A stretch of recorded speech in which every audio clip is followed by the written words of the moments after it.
Sampurasun wargi Bandung, ini tentang sampah. Persoalan sampah diawali dari rumah. Mari kita awali pemilihan sampah dari rumah kita, dari dapur kita sendiri. Dengan memilah sampah organik dan non-organik, maka kita berperan dalam mengatasi persoalan sampah di sekitar rumah kita. Mari bersama menjadikan Bandung kota yang sehat, karena sampah kita tanggung jawab kita.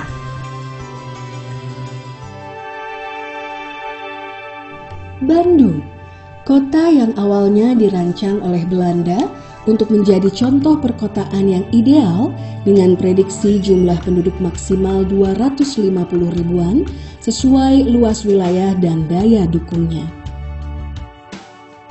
Namun kini perkembangan kota Bandung telah jauh melebihi prediksi awal para ahli tata kota Belanda. Wilayah kota yang relatif terbatas itu kini harus mendukung hingga 4 juta penduduknya atau 16 kali lipat prediksi awal. Kondisi yang sudah terlanjur ini membawa dampak persoalan dalam berbagai sisi kehidupan warganya. Salah satu persoalan kota adalah sampah. Badan Pusat Statistik mencatat bahwa 40% sampah di perkotaan adalah sampah yang dihasilkan rumah tangga. 65% dari jumlah itu berupa sampah yang dihasilkan kegiatan rumah tangga. 65% sampah yang dihasilkan rumah tangga itu adalah sisa kegiatan keseharian kita penduduk kota. Sampah rumah tangga yang secara umum bisa dipilah menjadi sampah anorganik dan organik. Karena persoalan sampah kota sebagian besar merupakan sisa kegiatan kita, maka sudah selayaknya kita melakukan upaya mengurangi hingga menghilangkan persoalan akibat ulah kita. Langkah paling awal mengurangi sampah dengan memilih barang akan kita gunakan agar sesedikit mungkin menghasilkan sampah. Sebagai contoh, kemasan kecil akan menjadi sampah lebih banyak daripada kemasan besar misalnya. Atau berbelanja dengan membawa tas belanja sendiri akan mengurangi jumlah kantong plastik dari tempat kita berbelanja.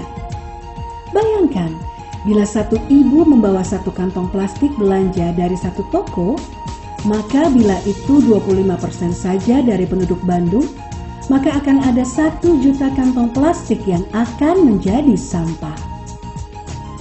Memanfaatkan sisa bahan atau menggunakan ulang beragam barang yang biasa kita gunakan akan mengurangi jumlah volume sampah yang kita hasilkan. Langkah kecil dari satu rumah tangga namun akan berdampak besar ketika ribuan rumah tangga melakukan hal yang sama. Memilah sampah dari sejak kita selesai memanfaatkannya sangatlah penting. Memudahkan kita menjaga kebersihan dan mempercepat proses pengolahan sampah kita sendiri. Karena sampah kita adalah tanggung jawab kita.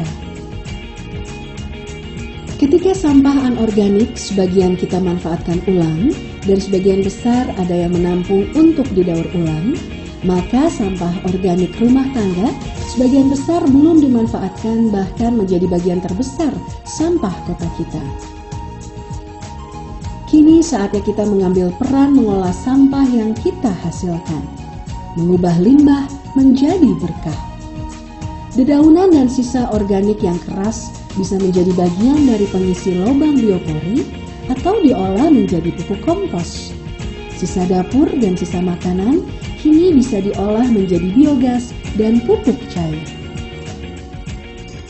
Agar proses biodigester bisa optimal, sebaiknya sampah yang akan dimasukkan sudah berukuran kecil atau dicacah agar menjadi kecil.